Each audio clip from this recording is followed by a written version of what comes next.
Welcome back to my YouTube channel, Life with my Cerebral Palsy Warrior. This is episode 4. In case you are joining for the first time, I am Ifunaya Okekofod, mother to a Cerebral Palsy Warrior by name IKEM'S Ford. Please do well to hit the subscribe button.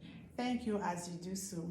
So in this video, we are continuing with our story, sharing my delivery and after delivery of IKEM with you. Welcome to episode 4.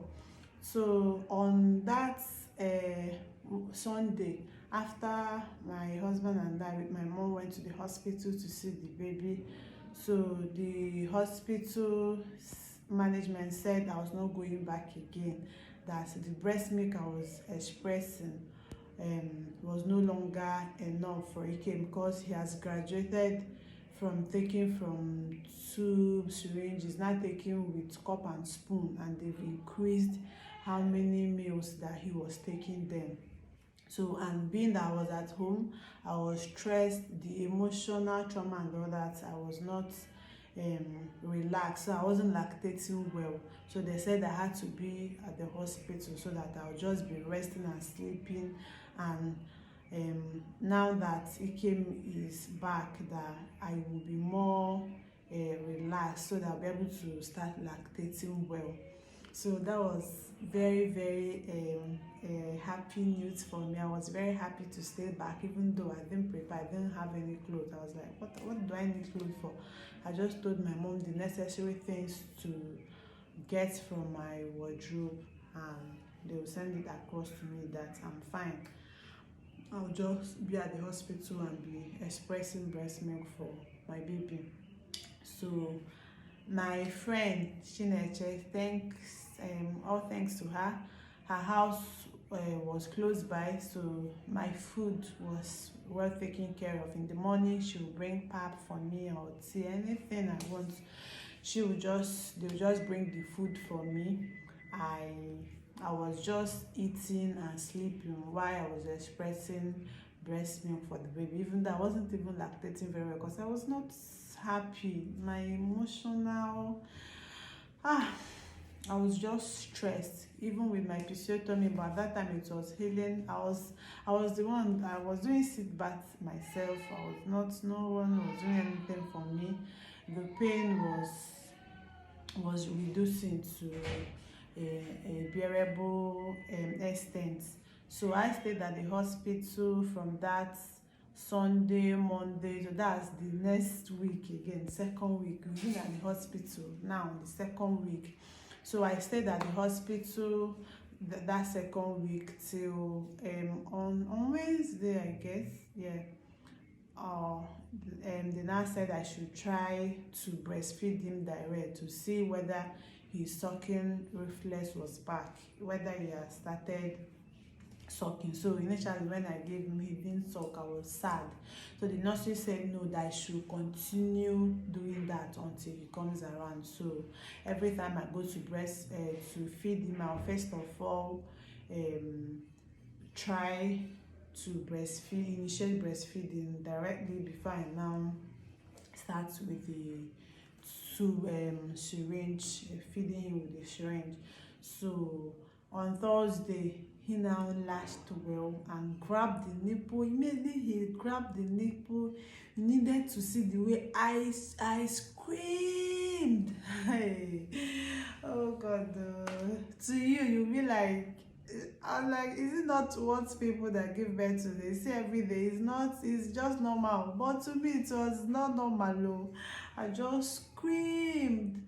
I now started crying, tears of joy that my baby grabbed my nipple for the first time in almost 2 weeks. Oh God.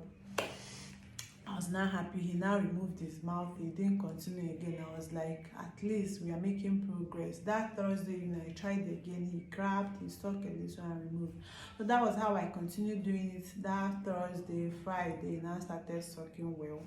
Then on Thursday, the doctor said that he was going to discharge us on Saturday. So I was very happy with the news. I now told my husband was very happy because number one, you're not only that you are waiting to take your baby home, the stress, the emotional trauma, and the more you stay there, the more your bill will keep on increasing. We even exhausted the 500,000 because the things they gave this boy was, oh my god, the 500,000 we deposited initially was not even enough. So when doctor said he was going to discharge us, they prepared our bill. We had to pay more again. Let's just leave the financial aspect. Thank God for provision, and thank God for my husband, for his support, for having a husband that is supportive. Not everyone. Yes, some people will be like, yes, you're supposed to do it, is it not your child? Yes, I've seen people who abandon their family in this type of case, in this type of situation. Even what even prompted me what even made me to start sharing my stories to the public and start doing this was when I even started physiotherapy with IKEM, and I began to see that I was not the only one that have such a child, that many people. And when mothers started sharing their stories with me, especially at that initial moment, my husband will always bring us, and before he now go to work, to his business, then he will now take over and go home. So they were now like, when they were sharing their stories, we come early, pick numbers, you now start waiting for your turn. So while we wait for the physiotherapist to come, we are gisting, and the new people, they will be like, what happened to your child, So when I came newly and I listened to their conversation, they now started talking. Me, I was talking my own. They were not like, you are not even that I should even be grateful that they see the way my husband bring me, and this one, that one now say their husband have abandoned, their family have abandoned, a lot of, I felt so bad. I was like, why would people do like that?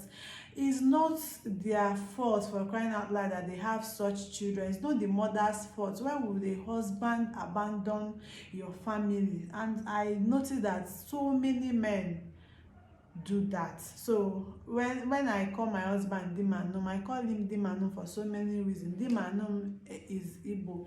If you are not Igbo, it means that my husband is marrying me well. So he's a very supportive man. He's so loving and caring. Thank you so much, son of God. If you are watching, I know that you watch our video. Maybe one day I'll get to bring him here. I'll drag him. I have to drag him so that you get to see him. Okay, so that's by the way. So on that Saturday, we paid our bills and we got discharged. So before we were discharged, the doctor called me to his office. He told me that, that I have to bring IKEM back in the next 1 week for checkup before we can now go for circumcision and start doing immunization and other things. And he now told me that what happened to him, that's what it might resulted to, that he might have delays in achieving some developmental milestones, so that I should not expect him to do everything that other babies of his age are doing. So he didn't even tell me about cerebral palsy, or he didn't even say it in a way that I'll be worried. So the way he said it was like, I said, okay, no problem. It's quite understandable because of what he went through, that maybe if he's supposed to carry his neck at 3 months, that he will not carry it. Okay, the example he gave me, the example he cited, that he might not carry it at maybe 3 months and 2 weeks or 4 months, just so that I will be aware. I will not force him to do what others are doing because of what he went through. I was like, no problem. The boy has already gone through a lot, so I'll give him space. I also told me to do exclusive breastfeeding for him, so that he will gain a lot of nutrients, and I should not introduce him to milk and all that. Now I was like, no, that one is fine by me. I already made up my mind before I started giving birth that I will do exclusive breastfeeding for all my children, except I am not medically fit. Having read about the advantages of exclusive breastfeeding. And also, I'm in a medical line, for crying out loud. If you don't know, don't mind me, Joe. If you don't know, I studied microbiology, so I'm kind of in a medical field, so I already know the advantages of doing exclusive breastfeeding. So beforehand, I've already made up my mind that's what I'm going to do to my children. So I told the doctor that I heard everything that he said, that I'll do as he said. So that was how we now went home, very happily. So we went home 2 weeks. I gave birth to him on Saturday, so we went home the next 2 Saturdays. That means exactly 2 weeks that I gave birth to IKEM. That was the day we went home. Oh God. So when we went home now, that Saturday, we were happy, Sunday, you know. So the next week, we went for checkup. When we went for checkup, doctor said it's okay, everything is fine, that we should now go on with circumcision and immunization. So we now did circumcision, did immunization. It was as if it was immediately after the circumcision and immunization, the next wahala started, next problem. That was the crying incident that happened. Ikem will cry. This boy will so cry. He's always crying. If he's not crying, he's sleeping. In fact, in 24 hours a day, if Ikem can cry for like 20 hours or 18 hours, other hours just for sleeping, small sleep in between, and breastfeed. He's always sucking. I will breastfeed. In fact, I'm even using breastfeed to make him not to cry, to the extent that I'll breastfeed all my back, my body will be aching me. So when the cry continued for like 1 week, 2 weeks, I was still crying. I was like, what's the cause of this cry? My neighbors, people around us were concerned. You know how African mothers can be. They were like, what is happening to this child now? Every time he's crying, this one will come and tell me, do this one, do that one. I was like, people should leave him. I'm already confused. I don't even know what to do again. My mom was like, I've never seen a baby cry this much. What is all this on that? She gave birth to 6 children. None of that. Even my other sister, that she said that cried so much that she said, no, my sister no cry reach this one. So that was how I now told my husband and I discussed, and we came to a conclusion that we'll go back to hospital, Lifeline, for checkup, so that we'll complain to doctor again what was happening. So when we went, they checked on him, examined. They said nothing is wrong with him, that I think it's colic, that I should just manage him. If he's crying, I should just pet him, that he will stop, that nothing is wrong with him again. And going back to that hospital too is very expensive. Only your consultation fee to see doctor, almost how many thousand. So doctor now said, as if doctor knew what I was even thinking that day. So doctor now suggested to me that because that hospital, that most people that are using the hospital are people that are working with companies, that the companies are paying for them, or if you have special case that they need to handle. So doctor now suggested that if I can, in case I don't want to continue coming there, that he was the one that suggested to me that I should be taking him to a government hospital, a general hospital, teaching hospital, where that because of what he went through, that he needs only pediatrician to be seeing him. In fact, that pediatrician is the doctor that's supposed to be seeing children. So I should take him to general hospital or teaching hospital, that the ones that will manage him very well. So I thanked the doctor very well that day. So that was how we left. We got home, the crying continued. So I had to go to general hospital, the one that rejected him when he was having seizures. So then they saw him. The pediatrician said that nothing is wrong with him, that maybe they are saying that it's suggesting it's colic, that all children, it happens to all children, so that I should just mind that you'll be fine. Or okay, later doctor now said he prescribed Infancol, that I can give him Infancol if he's crying too much, the pain, maybe he's feeling some kind of discomfort, I should give it to him. So I bought the drugs and I gave him. He was still crying. The crying, after even giving him the drugs, was as if you just gave him water. Ikem will cry to the point that my mom was even tired. So from the general hospital now, I still went back to the hospital lifeline again. They still say nothing is wrong with him. I went back to install again. Nothing is a general hospital again. Nothing was wrong with him. So after he took the 10 weeks immunization, he now started, the cry now worsened, and at a point he stopped. He was not sucking very well as he used to.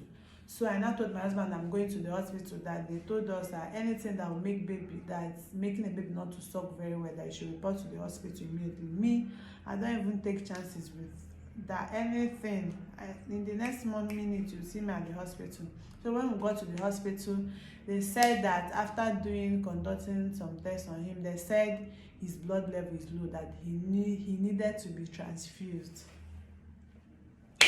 See a baby that's just like 2 months plus becoming transfused again.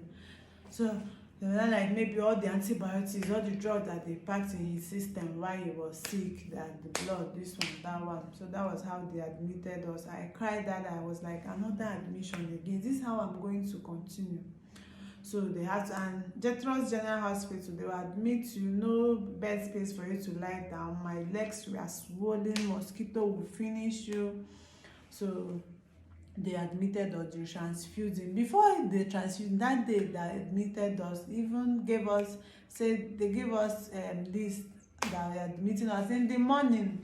Before they gave us bed space was in the night.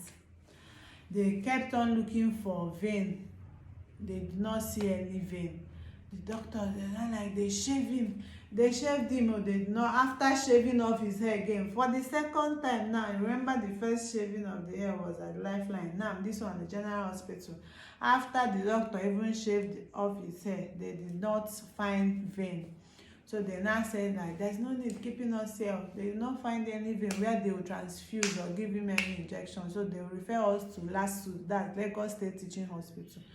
So when they called LASU, they said they don't have any bed space. So when they told us our case, that why they were referring us to them was because of we were unable to see vein.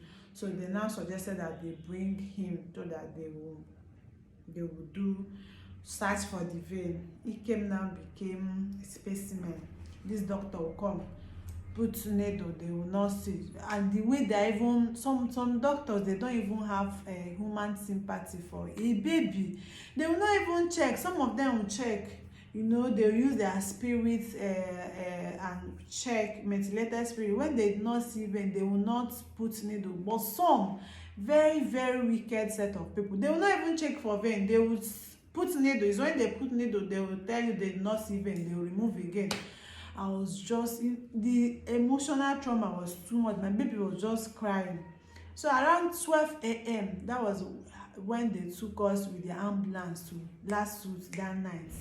It was there that they did their own trial and error until they were able to find vein at the ankle, very close to the ankle. I was very happy. I said, thank God, at least we'll know where to start with the treatment. So when we went back to the general hospital, they now started doing the transfusion and the treatment. So we were at the hospital for about a week. Before, even that 1 week, I was not sleeping because that ankle, they were like shouting for me. I should be monitoring him. That I knew how they suffered to get the vein. That if this one remove, I'm on my own. No, this one, can you imagine? As if I'm the one.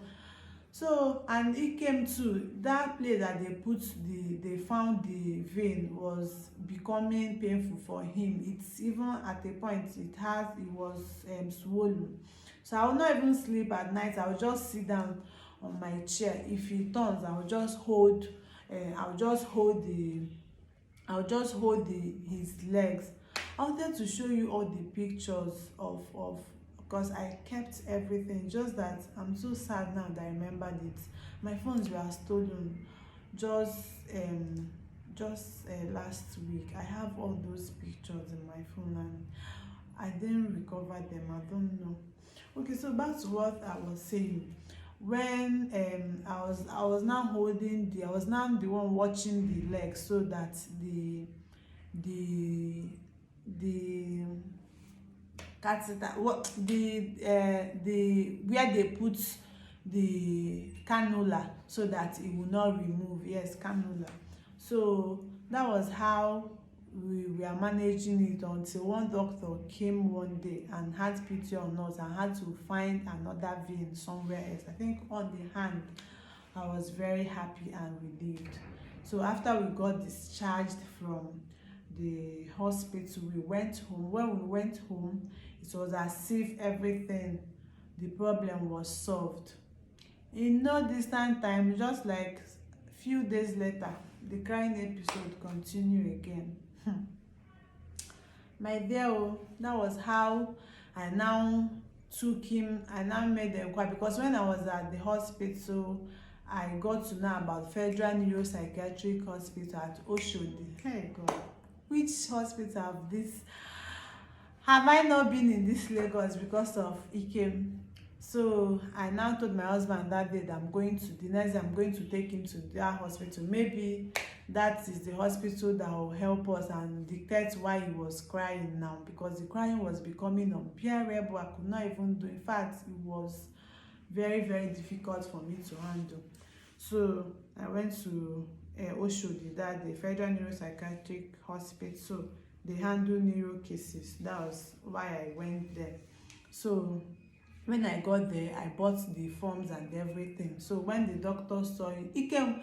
The way he was even crying that day, the doctor carried him, the nurses carried him. He was, for all the hours we spent at that hospital, he was crying. Though the doctors and nurses, they were even confused. They were pitying. They were like, what is that? I'm suffering. Is this how I told them this is how he cries every time. I went with my mom. My mom was not telling me, but this is how he's crying. The doctor, that they should help me. What are we going to do? So doctor and I like that IKEM is still very tender. Excuse me. The IKEM was still very tender for them to handle. He was like 2 weeks plus, 2 months plus.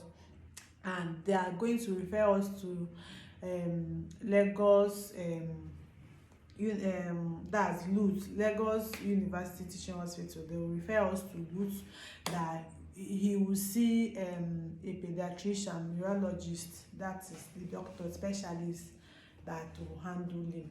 So the doctors helped us to make calls, and the doctor are like, we are going to, and if we come to lose, they will, with the referral letter that they gave us, that the neuro section, neurologists only see their patients on Mondays, and that hospital that we are on that day was on Monday too. That means we are going to go to Lutz on next week Monday. That's 1 week later again. So that means Ike will still be crying till next week Monday.